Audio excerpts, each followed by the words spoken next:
The Vanishing of Lydia Williams.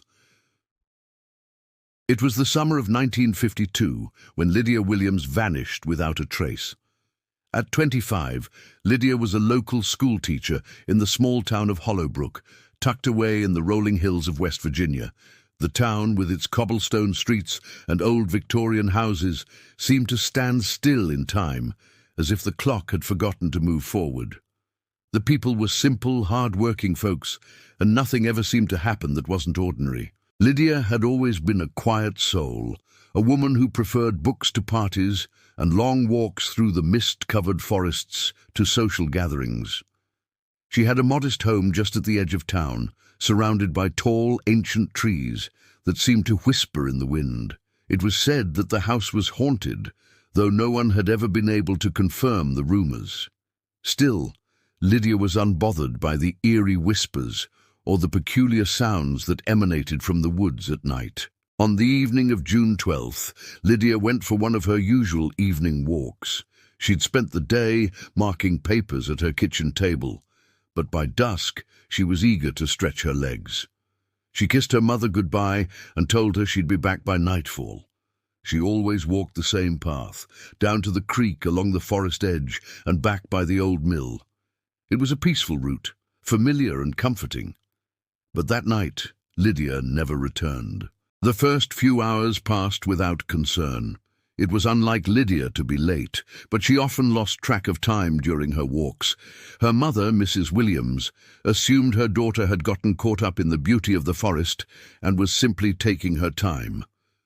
But as the sun dipped lower and the evening turned into night, a sense of unease began to grow. When the clock struck 10, Mrs. Williams went out to search for Lydia, calling her name into the thickening darkness.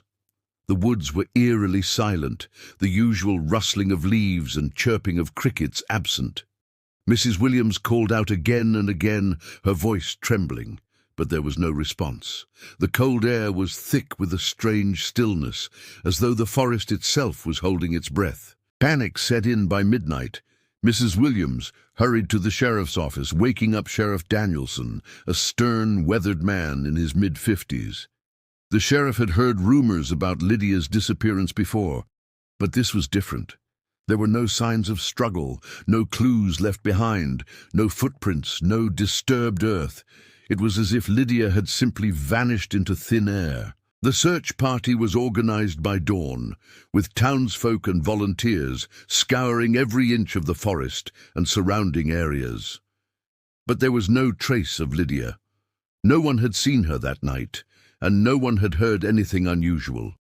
The silence in the woods was maddening. For days, the search continued, but the results were the same. The townspeople had no answers, and the sheriff was baffled. As the days turned into weeks, whispers began to spread. Some believed that Lydia had run away, though it was difficult to imagine why. She had no reason to leave. She had a good job, a loving family, and no signs of distress. Others believed the stories of the haunting in the woods were true, and that something had taken Lydia, something that had been waiting in the shadows of Hollowbrook for years. As the investigation went on, Sheriff Danielson couldn't shake the feeling that something was off. The search had uncovered strange markings in the forest, deep scratches on tree trunks and unsettling symbols carved into the bark, as though something had been marking its territory. But no one could make sense of them. They looked ancient, almost tribal, like something from a forgotten time. Days turned into months, and the investigation grew colder. No body was found, and no new leads emerged. The case went from front-page news to a distant memory. But for Lydia's mother, the pain never ceased. She refused to believe her daughter was gone, even after all the evidence suggested otherwise. Every night she sat by the window, staring into the dark forest, waiting for Lydia to come home.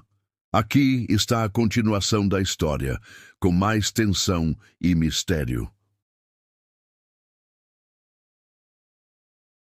Part 2. The Shadow in the Trees. The months passed, and though Lydia's disappearance became little more than a faded memory to the people of Hollowbrook, the forest never seemed quite the same. The tall trees that once whispered in the wind now stood like silent sentinels, their gnarled branches twisted into unnatural shapes. The air grew thick with an unspoken warning, and the nights became oppressive, filled with a quiet dread that settled over the town like a heavy fog. But it wasn't just the forest that seemed different. It was as if the town itself had changed. People started avoiding the woods, no longer venturing near the creek or the old mill. The schoolhouse, once a hub of laughter and chatter, felt hollow, its walls echoing only silence. Lydia's desk remained empty, and her chair, where she had once sat so patiently and calmly, seemed to hold a ghostly presence.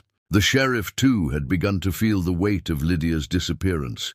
He found himself thinking about her constantly, his mind replaying the details of her last known moments, the quiet walk through the woods, the absence of any sign of struggle.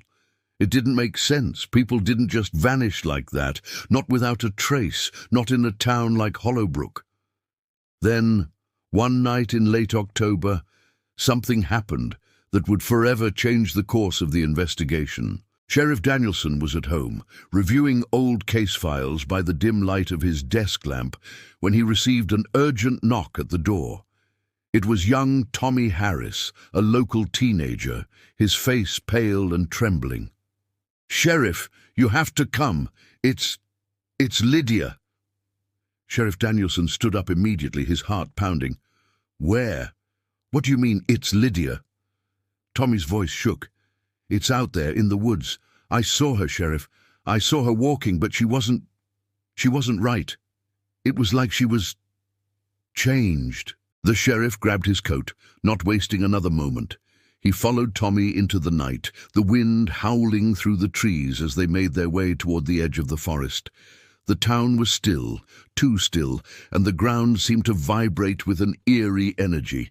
They reached the forest's edge, and Tommy pointed toward the trees, his finger trembling. "There, I saw her, right there." Sheriff Danielson peered into the darkness but saw nothing. The forest was as silent as a tomb, and the only movement was the rustling of leaves in the wind. But something was different this time. The trees seemed to close in, pressing closer, as though watching, waiting. Suddenly, the sheriff heard a faint sound, a soft whisper, barely audible. It was a voice, but not Lydia's. The words were garbled, incomprehensible, and the air seemed to pulse with an unnatural energy. The whisper grew louder until it felt as though the forest itself was speaking. "Leave." Tommy's eyes widened in fear. "Sheriff, we need to go. This is wrong. This place it's not safe." But Danielson couldn't bring himself to turn away. He was drawn to the sound, compelled to discover what it meant.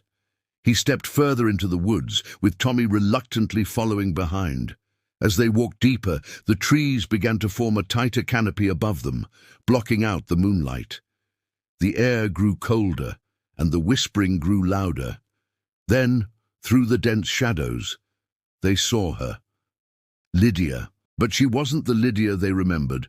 Her clothes were torn, and her hair hung in tangled knots around her face. Her skin was pale, almost ghostly, and her eyes, those once bright, kind eyes, were now empty, black voids. She stood motionless, her back to them, facing the thick, swirling fog that had started to form around the trees. "Lydia!" the sheriff called, his voice shaky. For a moment there was no response. Then, slowly, Lydia turned her head, her movement stiff, unnatural. She stared at him with those dark, empty eyes. "You shouldn't have come here," she whispered, her voice hollow, as if it didn't belong to her. The air around them grew thick with tension, and the whispering escalated into a loud, shrill cacophony, the voices of hundreds of unseen spirits pressing in on them. Tommy stumbled back, his face pale with terror. "Sheriff, we need to leave, now!" But it was too late. The forest erupted in a violent gust of wind, and the ground beneath their feet seemed to shake with a low, rumbling growl. The trees began to sway, their branches twisting and creaking as if alive. The fog around them thickened, obscuring their vision. Lydia took a step forward, her head tilting unnaturally to one side. "You were warned," she whispered, her voice now joined by the whispers of the forest. "But you didn't listen." The sheriff tried to move, but his legs felt like lead rooted to the spot. He struggled to breathe, the air thick with the scent of decay. He reached for his gun, but it felt heavy, useless in his hand. And then the ground beneath them cracked open with a deafening roar. From the depths of the earth something rose. A dark figure, shadowy and formless, towered over them. It was an ancient being, its presence suffocating, its eyes burning with an otherworldly fire. The air crackled with power, and the earth trembled beneath its weight. Lydia's body jerked violently, her head snapping back as she let out a piercing scream. The figure reached out, its hand like a claw, and in an instant Lydia was pulled into the darkness. Sheriff Danielson was frozen, his body unable to move. The shadow hovered for a moment, its burning eyes fixed on him, and then just as quickly it vanished, leaving behind only the whispering wind and the darkness. Tommy screamed, but his voice was swallowed by the silence that followed.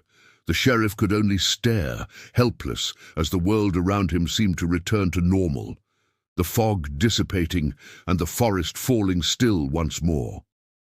But Lydia was gone, and something far older, far darker had been awakened in